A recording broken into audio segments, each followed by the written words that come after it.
오직 보혈로만 정하게 되는 줄로 믿습니다. 피로 회복은 여러분 그 피로 회복되는 줄로 믿습니다. 이해하셨죠? 제가 두어 달 전에 이제 제 아내가 출산을 하게 되었습니다. 근데 그 덕분에 한 2달 정도를 저도 사골과 미역국을 먹게 되었습니다. 굉장히 감사한 일이었죠. 근데 얘네들은 한 가지 참 제가 깨달은 것이 뭔가 하면 우려 먹을수록 담백하고 또 끓일수록 맛이 더 깊어지더라라는 걸 알게 되었습니다. 여러분 말씀도 이와 같다라고 생각합니다. 사골처럼 깊이 우려 먹을수록 더 담백하고 또한 깊은 말씀의 은혜가 있는 오늘 이 새벽이 되기를 간절히 소망합니다. 그래서 여러분도 말씀을 사골처럼 읽으십시오. 사골을 끓이듯이 읽고 또한 듣고 보고 또 암송하면 동일한 은혜가 있을 줄로 믿습니다.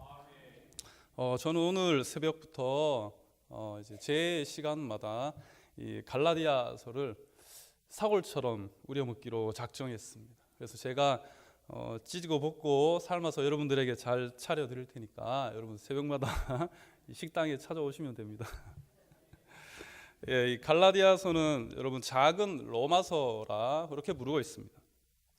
로마서의 요약판이라고 해도 과언이 아닙니다. 특히 이 개신교가 생긴 것이 바로 이 갈라디아서 때문이라고 해도 과언이 아닙니다. 이 책이 루터의 종교개혁의 원동력이 되었기 때문입니다. 마르틴 루터는 이 갈라디아서를 자신의 아내처럼 소중하게 여겼다라고 합니다. 이 책이 바로 갈라디아서입니다. 아내처럼 소중히 갈라디아서를 읽고 묵상하는 중에 이 책의 핵심이 뭔가 하면 바로 이신칭의에 대한 교리입니다. 그러니까 오직 믿음으로 우리가 의롭게 되고 믿음으로 말미암아 구원에 이르게 된다라는 복음의 본질을 발견하게 되었다라는 것이죠. 그것이 바로 이 종교 개혁으로 이어지게 되었습니다.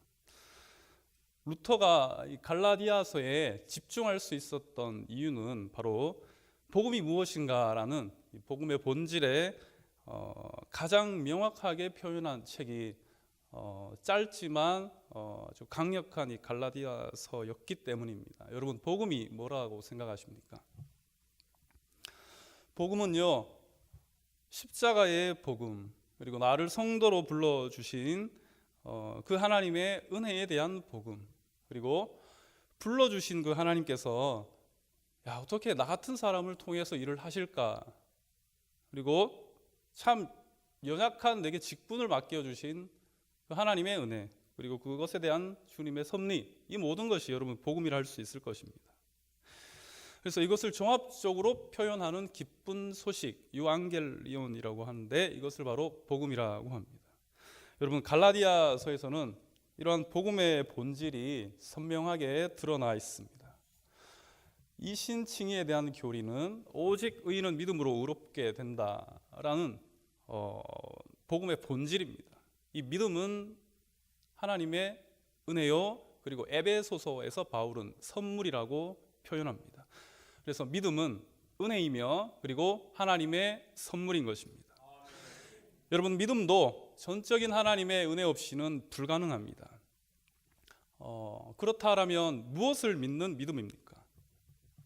최종적으로 십자가에 못 박혀 돌아가신 아들 예수 그리스도를 믿는 믿음입니다. 십자가 복음, 이것이 바로 갈라디아서 이 전반부의 교리적인 핵심이고요. 그리고 이 복음에 합당한 삶을 우리가 성령 안에서 어떻게 구현해내면서 살아갈 수 있을까라는 것이 이 후반부의 교리의 적용에 대한 말씀입니다. 그리고 우리가 오늘 읽은 이 1절에서 5절까지 말씀이 있죠. 이것은 서두 부분입니다. 인트로 부분인데 성경은 여러분 항상 이 인트로를 중요하게 우리가 주목해서 봐야 됩니다. 1절에서 5절까지 이 말씀 안에 여러분 갈라디아서 교회를 어렵게 했던 다른 복음이 무엇인가, 그리고 이 복음에 대한 바울의 반박과 그리고 그렇다면 과연 순전한 복음이 무엇인지 오늘 읽은 말씀 가운데에 함의가 되어 있습니다. 그런 가운데 여러분 우리가 보게 될 것은 다른 복음이 있고 그리고 순전한 복음이 있다라는 겁니다. 그렇다면 갈라디아 이 교회들에게 있었던 문제점은 무엇이었을까요? 순전한 복음만이 그곳에 있었다라면 아무 문제가 없었을 것입니다.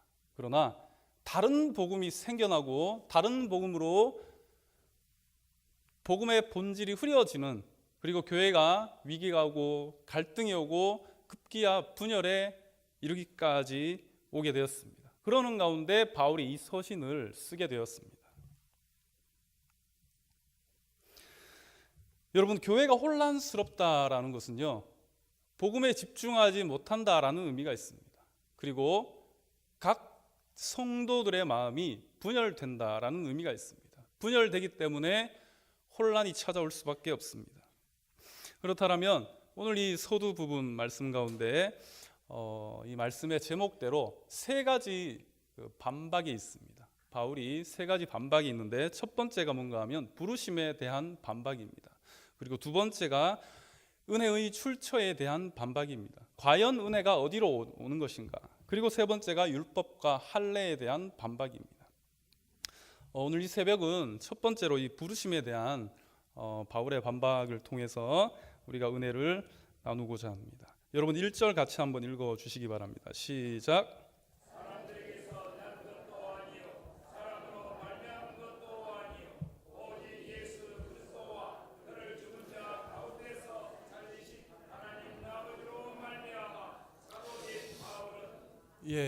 사람들에게서 난 것도 아니고 사람으로 말미암은 것도 아니요 오직 예수 그리스도와 그를 죽은 자 가운데에서 살리신 하나님 아버지로 말미암아 사도된 바울은, 이렇게 1장 1절을 시작하고 있습니다. 다짜고짜 이 편지의 인트로 부분 참 굉장히 특이하다라고 여러분 생각할 수 있죠. 일반적인 바울의 서신과는 느낌이 다르다라고 알 수 있습니다. 보통 평이하게 자신의 신분을 밝히고 이제 자기의 어떤 사도된 것을 밝히고 그리고 은혜와 평강으로 또한 기도하며 그렇게 기원하며 시작했던 바울의 이 서신들과는 확연한 차이가 있죠. 어떤 느낌이세요, 여러분? 그만큼 강하게 뭔가를 반박해야만 했었던 상황이라는 겁니다. 그만큼 이 갈라디아 교회들이 이 복음의 갈라디아서 바울의 이 편지를 빨리 읽어야만 하는 다급한 상황에 있다라는 것이었습니다. 뭔가 하면 제가 서두에 말씀드렸듯이 다른 복음으로 교회는 변질과 분열 그리고 갈등과 위기로 급박한 상황 가운데 있던 그 상황이 바로 갈라디아 교회들이었습니다. 여러분, 문제 없는 교회 과연 이 땅에 존재할까요? 다 아시겠지만 문제 없는 교회는 없습니다. 문제 없는 사람도 없습니다. 과거가 없는 사람도 없고 과거가 없는 교회도 없습니다. 동의하시죠? 이 교회는 참 서로 다른 사람이 그 십자가 때문에 모여서 예배 공동체를 이루게 되고 그리고 하나님 나라의 어떠한 복음의 역사를 위해서 살아가고 협력하고 연합하는 것이 바로 이 교회입니다. 그런데 서로 다른 우리가 모여 문제가 없다라면 아마 이 바울 서신 자체가 또한 바울이 이 편지를 쓸 필요도 없겠죠. 그러므로 교회는 늘 크고 작은 문제를 가지고 이 땅 가운데 존재하고 있습니다. 마치 감기 바이러스를 우리가 평생 몸에 가지고 살다가 환절기 때 감기 조심하십시오 하잖아요. 환절기 때 여러분 감기 조심하십시오. 면역력이 떨어질 때 이 바이러스가 활성화됩니다. 아프고 콧물 나고 열이 오르는 것처럼 교회도 여러분 마찬가지입니다. 우리가 조금 방심하고 조금 틈을 놓게 된다면 바로 마귀는 분열의 역사를 시작하게 되는 겁니다. 오늘 갈라디아 이 여러 교회들의 가장 큰 문제점은 다름 아닌 복음의 본질에 대한 문제였습니다. 유대 그리스도인들이 처음에 예수 그리스도를 믿고 바울이 전한 그 복음을 들었을 때와 다르게 자꾸만 예전의 율법과 할례의 전적인 영향력 아래로 회귀를 꿈꾸는 것이었습니다. 복음인 듯 하면서 가까이서 보면 변질된 복음, 그것을 주장했었던 사람들이 갈라디아 교회 안에 있는 유대인 그리스도인들이었습니다. 그리고 이 사람들은 급기야 오늘 이 바울의 부르심이죠. 바울의 사도가 된 원리, 그 사도성에 대해서 의문을 제기하고 또한 사도성을 인정하지 않게 되었습니다. 처음 복음을 영접했던 유대인들의 이 변질된 신앙, 다른 복음을 주장하게 되었던 이 유대 그리스도인들, 여러분, 변화와 이 변질의 차이가 있습니다. 그리고 이 교회는, 그리고 저와 여러분은 항상 변화는 갈망하되 변질은 경계해야 되는 것이 바로 개혁교회의 원칙인 줄로 믿습니다. 종교개혁 이후에 교회는 늘 개혁하며 변화를 추구했습니다. 고인물은 썩기 마련입니다. 그렇게 바른 개혁은 무엇일까요, 여러분? 바른 개혁은 우리가 늘 수요일마다 말씀을 보고 또한 말씀 가운데 은혜를 나누지만 말씀으로 돌아가고 그리고 다시 복음을 회복하는 그러한 부분점에서부터 여러분 개혁이 시작되는 줄로 믿습니다. 결국에 말씀과 복음이 우리의 모든 삶을 변화시킵니다. 내가 변화하는 것이 아니라 말씀과 복음이 나를 변화시킨다라는 겁니다. 이것이 바로 개혁의 핵심입니다. 변화의 핵심입니다.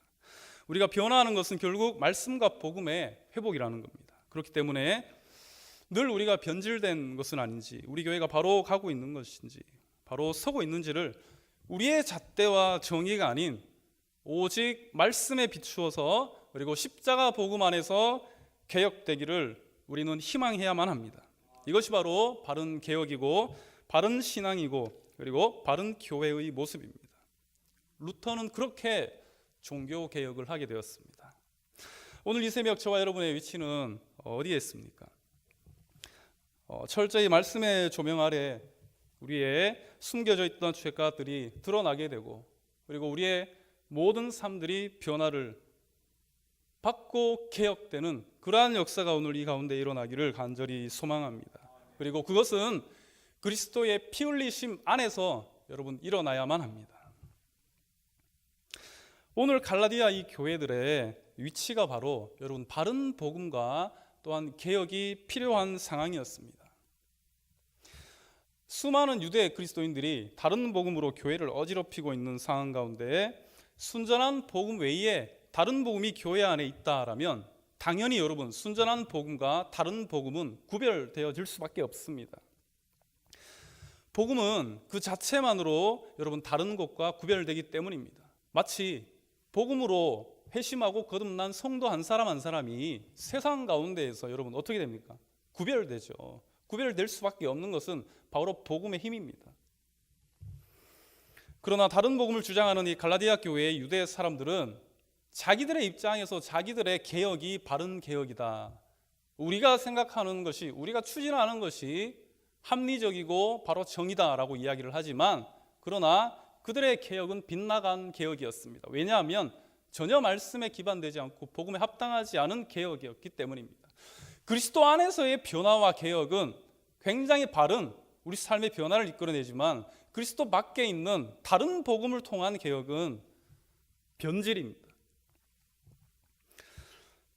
율법과 할례로 돌아가자라고 주장했었던 이 다른 복음의 이 유대인들은 갈라디아 교회 안에서 굉장한 문제를 일으켰습니다. 여러분, 유대인들의 근본은 무엇인가 하면 율법과 할례입니다. 지금도 그렇습니다. 율법은 모세가 대표적인 인물이죠. 그리고 할례는 아브라함이 대표적인 인물입니다. 이 모든 것을 집대성한 토라의 영향력은 지금도 유대인들에게 막강합니다. 갈라디아 교회 유대 그리스도인들은 개종 후에 선언하였습니다. 우리가 예수를 따르겠다. 이전에 율법과 할례에 얽매였었던 모든 것들을 버리고 예수를 따르겠다라고 결단을 하였지만 다시 율법과 할례로의 회귀를 주장하게 되었습니다. 예전으로 돌아가게 된 것이죠. 이 사람들이 지금 교회를 흔들고 순전한 복음을 믿고 따르는 성도들을 유혹하고 있습니다. 십자가의 효력도 결국 율법이 완전하게 한다. 십자가보다 율법이 먼저가 되어버렸습니다. 율법은 행위입니다. 그 행위로 말미암아 구원을 받을 수 있다라고 교묘하게 주장합니다. 그리고 할례를 받아야만 구원받은 사람의 완성이다라고 주장합니다. 여러분 어떻습니까? 이것을 순전한 복음이라 할 수 있겠습니까? 그렇게 이들은 바울의 사도성까지 이제 의문을 가지고 흠집을 내기 시작하였습니다. 바울의 그 사도의 권위를 무너뜨리려고 애를 썼습니다. 왜 그랬을까요, 여러분? 바울의 부르심을 걸고 넘어졌었던 이유가 뭘까요? 이 사도라는 직분에 흠집을 내야만 권위가 흔들립니다. 그리고 바울이 입으로 전한 순전한 복음에 대한 효력이 상실되기 때문입니다. 당신이 전한 복음이 틀렸다. 율법과 할례 없이 어떻게 과연 의로운 삶이 가능한가? 선한 행위 없이 어떻게 의로운 행위가 의롭다 할 수 있겠는가? 그리고 할례 받지 않고 어찌 아브라함의 자손이라 할 수 있다는 말인가? 할례의 표시 없이 어찌 구원받은 백성이라 할 수 있는가? 아시겠지만 이 할례라는 것은 구원의 표징 그리고 표시일 뿐이지 그 자체가 구원에 대한 효력이 있는 것이 아닙니다. 여러분 어떻게 생각하십니까?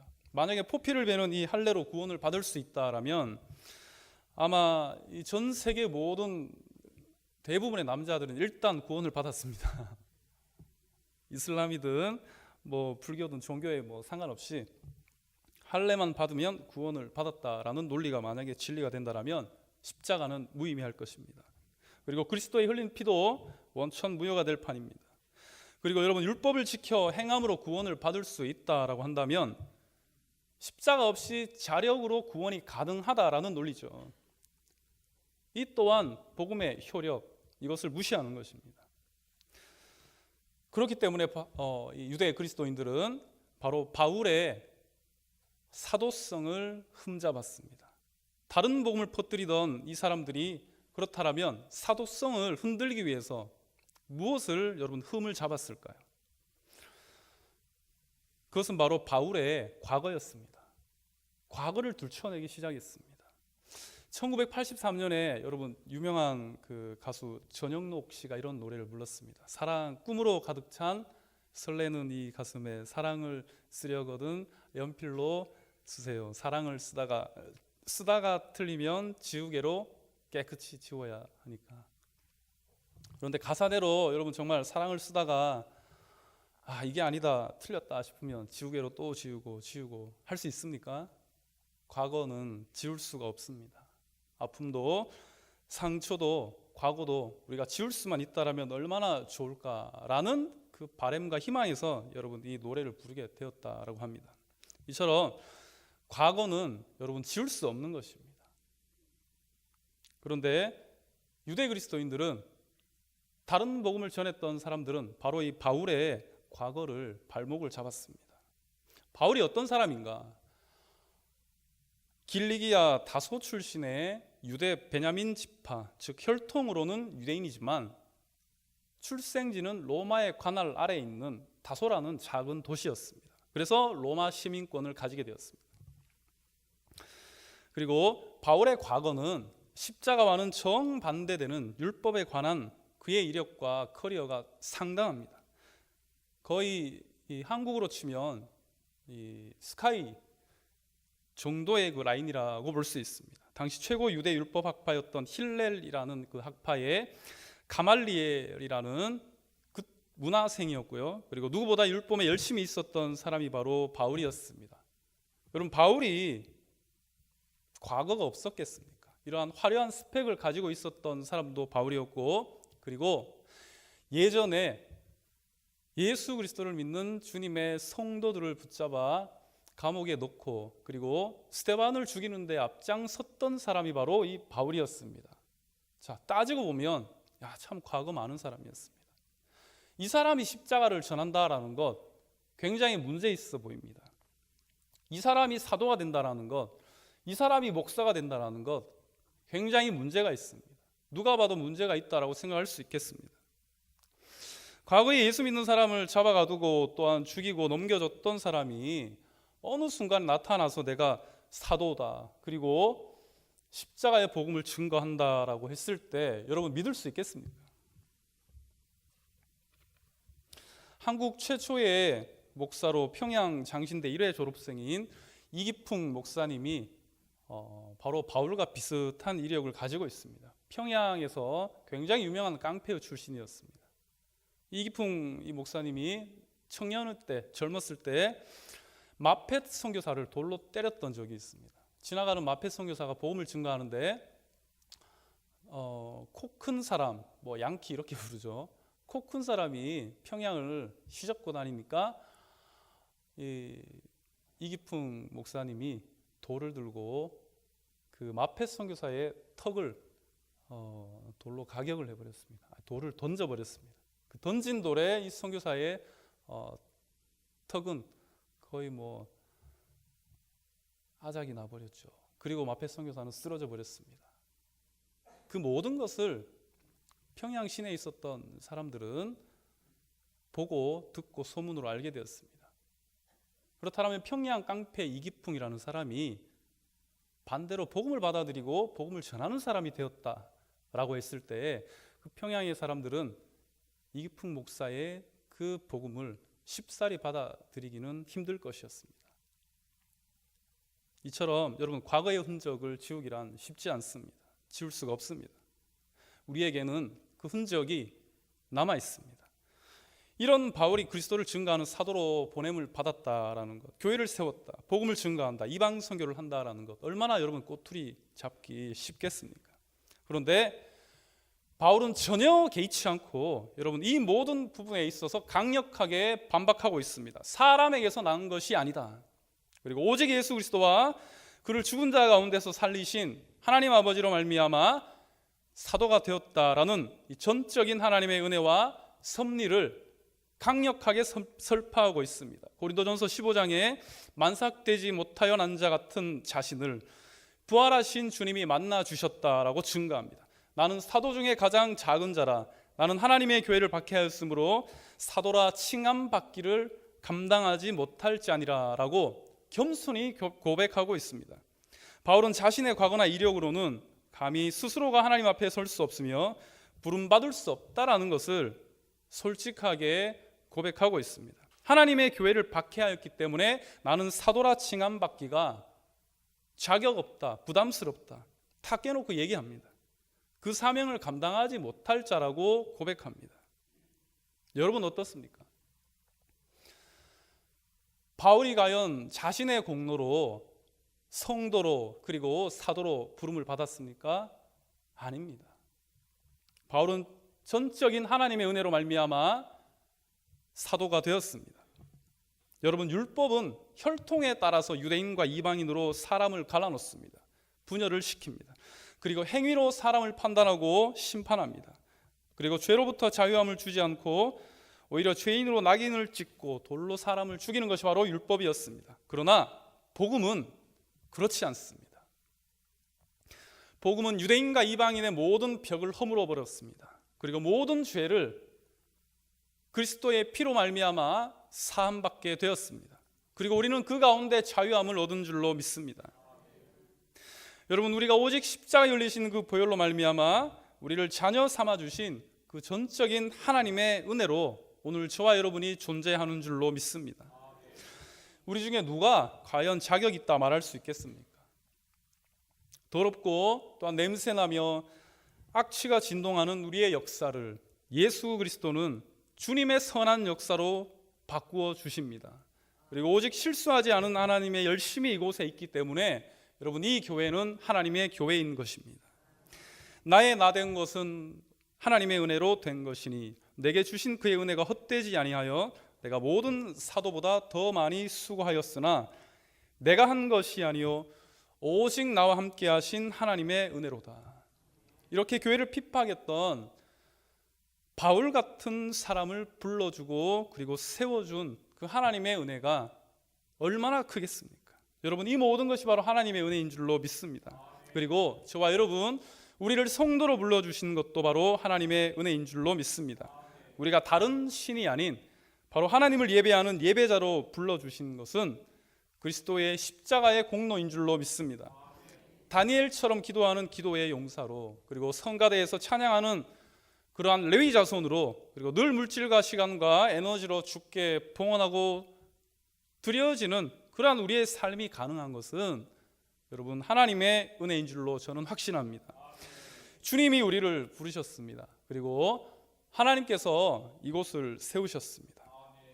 그러므로 우리의 부르심은 여러분 사람들에게서 난 것이 아니고, 그러므로 사람으로 말미암은 것도 아닙니다. 오직 예수 그리스도와 그를 죽은 자 가운데서 살리신 우리 하나님 아버지로 말미암아 우리가 주의 몸된 교회가 된 줄로 믿습니다.